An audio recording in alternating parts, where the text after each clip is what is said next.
Hello everyone, welcome to the inaugural episode of Udbhav, a social entrepreneurship series. Our guest today is Mr. Anshu Gupta, who is the founder director of Goonj.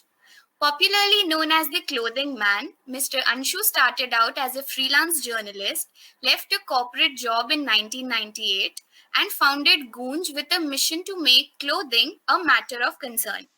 A Magsaysay Award winner, he is a regular speaker in many parts of the world on innovation, leadership, village development, power of youth, and social entrepreneurship. Thank you so much, sir, for taking time out for us and gracing us with your presence. Sir, I would like to know what need gaps in our society motivated you to leave your corporate job and tread in the direction of founding Goonj. I think the journey started with the when I identified the need of the clothing that way. Although now there is a misconception about Goon that we are all about clothing. I think our work is much beyond that. We are almost 1,000 people. I think doing a very extensive work in the rural India parts that way largely. But it started with cloth because it's a couple of incidents in the city of Delhi and other places, or in Uttarakhand, uh, when a massive earthquake had happened, and I for a few days, and that's where you experience that cold, and you experience how when you talk about three basic needs, you especially in India, and we talk about it other places also, it is a reality. You say roti, kapda, makan, food, cloth, and shelter, and then kapda or cloth always remains as I always say, disaster relief material or charitable subject object. So I think with that, the journey started, uh, and then I think I'll talk about the gap in the society. Uh, as soon as we found the gap of the clothing, we also found a huge gap of charity. Is a very beautiful and a very favorite subject of the doer, and it is the worst thing in the life of the receiver. Right, sir. Because we expose people, we shame people by clicking pictures, standing next to them, handing over something to them, all that kind of thing. All of us keep doing. We even take a picture of this in place of this lady from the village who is a very dignified, never come to us to ask for something. If it was your mother, your sister, or your daughter, was it the same scene? So I think one very critical gap which we identified was the dignity, that how the privileged people like us, and then most of us were not even privileged in say few years back. This is the doing of our parents that we've now come in the privileged category. Do not talk about or do not take care of the dignity of other people. I think that's how this all game is started. That's how that dignity for work, which used to be called cloth for work earlier, came up. That's how we could figure out that second-hand goods also have a huge potential to literally become a parallel or an alternate currency for the work. So, and then obviously once you go deeper into something, you do find a lot of gaps and a lot of opportunities. Simple. Sure, sir. Can you please give us an insight about what were the difficulties that you faced in the initial stage? I mean, how difficult it was for you to source the initial capital at first? Listen, I think the problem with you guys who are a part of the management institution and all is that your discussions, your thought, your life starts with capital and stops at capital. Capital does not mean money. Okay, that's the MBAs who do, and I have a lot of people in my family and friends, fine, and I have really beautiful friends who are MBAs. So I'm not cursing my friends, but I'm just cursing this entire thought process. Okay? I think people who want to do something, people who are taking some unknown territories, people who want to do something different, and they don't know what is going to happen after 10 years. They are not the ones who will always make a business plan and then start doing it. Right? They will take risk, and it's not about the social. They will take risk in anything they will do, even if they want to start a chain of pawn shops, or real property or car or bike, to make sure that the pawn shop works, the pan ka khoka works, because that's their dream. So I think for me, when I started, it was, I cannot say that it was my passion, all that kind of blah blah blah. No, not at all, because I didn't even know what I'm doing. Simple. It is just that you see a problem somewhere, and problem, I mean, something which bothers you, and you try to find a solution, and then you think that it is a solution. Whether this solution will work or not, you don't know, but you want to work, and you have trust in yourself. You want to experiment, and you also decide that I will not give an alternative to myself. I have to work on it. Period. That's how the journey starts. So I don't remember even a day when I thought of capital, or when I thought of what will happen if I don't get money, right? And typical middle class people, and that too of say now 20 years back, when even the corporate salaries were not that good. I was working with the corporate only, and then when actually my wife was working with the BBC, so both of us were earning okay, but I cannot say well, because well you earn these days, not in those days. If you if you see the current definition of well, otherwise we were pretty okay, and you can afford a car. We were actually pretty well off that time also. Yes. Simple. So my suggestion to you guys is that don't talk about capital as a problem. No good work stops because of lack of money, as long as your intentions are pure, and as long as you want to do it. If a orange seller, if a sabji seller can create a hospital in Midnapur in West Bengal, if a orange seller can create a huge school with the most learned teacher and principal in Karnataka, right?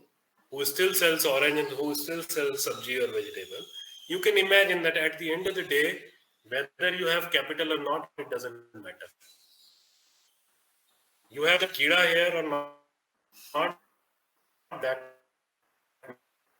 matters.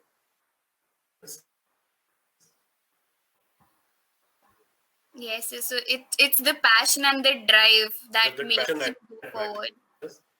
You're willing to do it because we want to project ourselves very big. We say we have made sacrifice. What sacrifice have you made? Arey, boss, you were very lucky that you had a dream, and you were yeah, and you were, to be honest, much luckier that you were able to work on your dream. And you are the luckiest person if your dream is in the right direction. What else do you need in life? And that's how I see my life. Simple. So we'll keep that in mind. Whatever you advised us, we'll definitely keep that in mind. Thank you so much. So next, I'd like to know, since Goons is working simultaneously for improvements in the field of water, access and infrastructure, sanitation, agriculture and environment, how do you develop strategies for maximum impact in each of the key issues? So my answer to that is that if you involve people, if you work with people, not with the mindset of donor or beneficiary, or illiterate people, don't know anything type, the typical stereotype thought process, or because we have studied in good universities, I know how the water will work, how know which crop will work, how I know how the village bridge should happen. If we come out of that arrogance of knowing everything, which we hardly know in any case, and if we understand that uh, we have to take people as a stakeholder, because the way I know more about my home, my house than you, or any learned engineer who comes and starts suggesting me something, that if you have light here, you will have more light. I know because I stay here, I exactly know from which angle the light will come. Unfortunately, when we try to work for the villages and all, we do not involve them in any decision making. We do not even involve them in finding a problem. We as urban people just go and impose our agendas and programs and projects. Okay. So if you have to maximize the impact, uh, make people stakeholder and accept that people who are staying in that area know the depth of the river much better than us. So they can always suggest a better way to create a bridge, right? So half the country, as farmer there or as farm labor there, they know a lot about agriculture than the people who are sitting in the best possible offices. They can make strategies. People like us can make good strategies, but work on the ground needs to take people along. Rather, we have to value their wisdom and knowledge much more. So the way Gunj has been able to do something, because we surrendered and we said that we don't know anything about agriculture. We don't know how to make a bridge. I come from a family where there were people say some 2020 pass outs of IIT Roorkee in my last generation. And I can tell you that none of them actually knew how to make a bamboo bridge. But an average villager in Bihar and Assam, who is actually not an average villager, but a resident of that place and has been staying there for centuries or decades, knows the quality of the bamboo, the size of the bamboo, how to make it much better than anyone of us. Has been in the listening mode and the doing mode, not much in the talking or imposing mode. Yes, sir, definitely, sir. We totally agree with you. Sir, my next question is with the onset of influence of digital media platforms, how do you think it can benefit social entrepreneurs to maximize awareness and sensitize peoples about the causes, like recently in case of Assam and Bihar floods?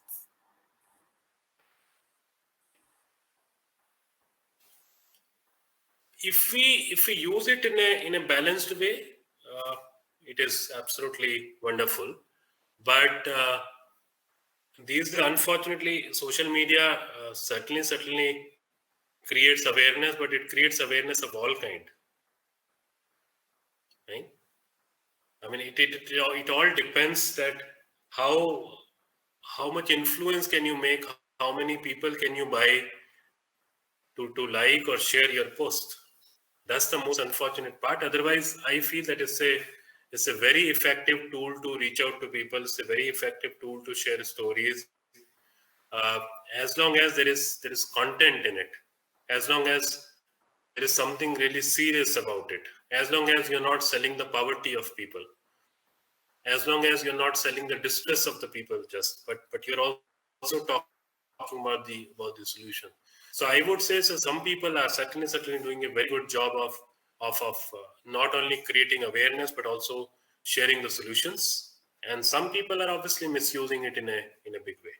But goes without saying that it is very powerful tool to reach out to people, uh, to share the realities, to share the solutions, to to to make them to give them opportunity to right from volunteer to learn the real thing. Because that way, unfortunately, I always say that Google is a very selective reading.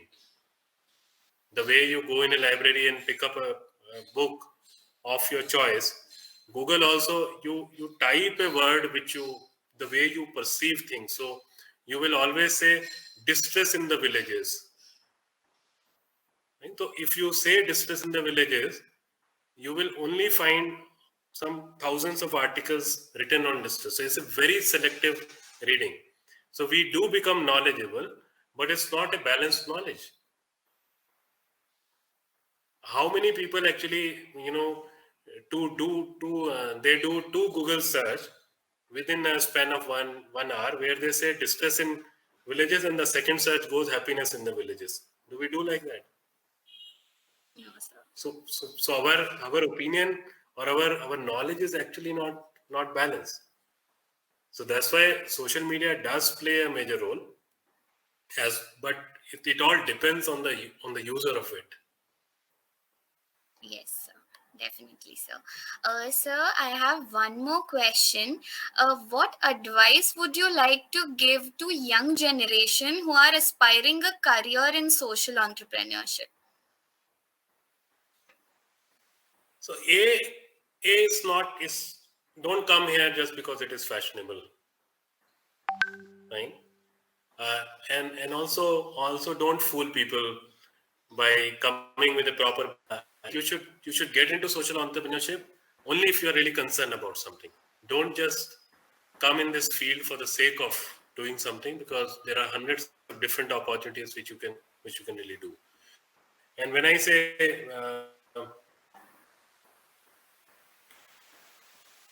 concern about something, there are two things. A simple parameter for people, in my opinion, that's how I feel. I'm not saying that everyone should feel like that, but I feel that either you are very, very passionate about something, or you are really bothered about something.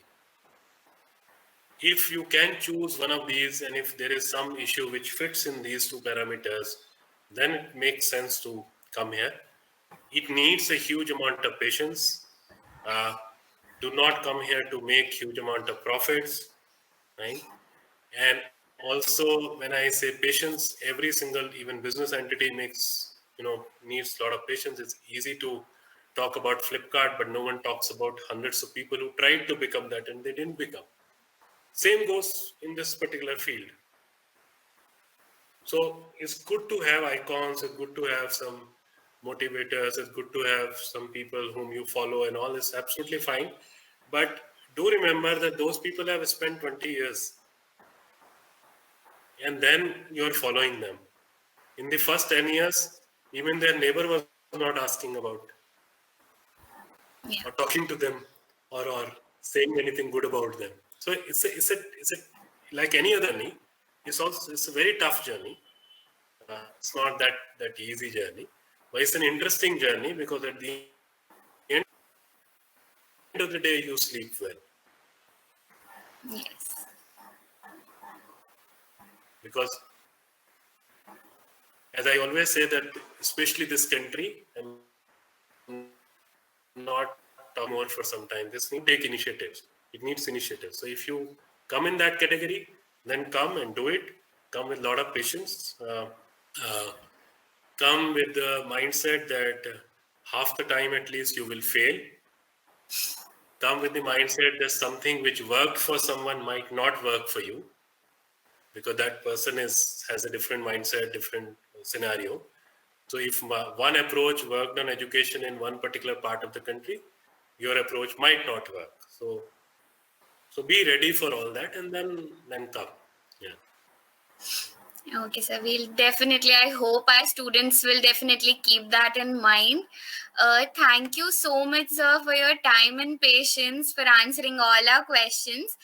We hope that your experiences inspire a lot of people, not just towards entrepreneurship, but entrepreneurship for a cause. So, thank you so much once again.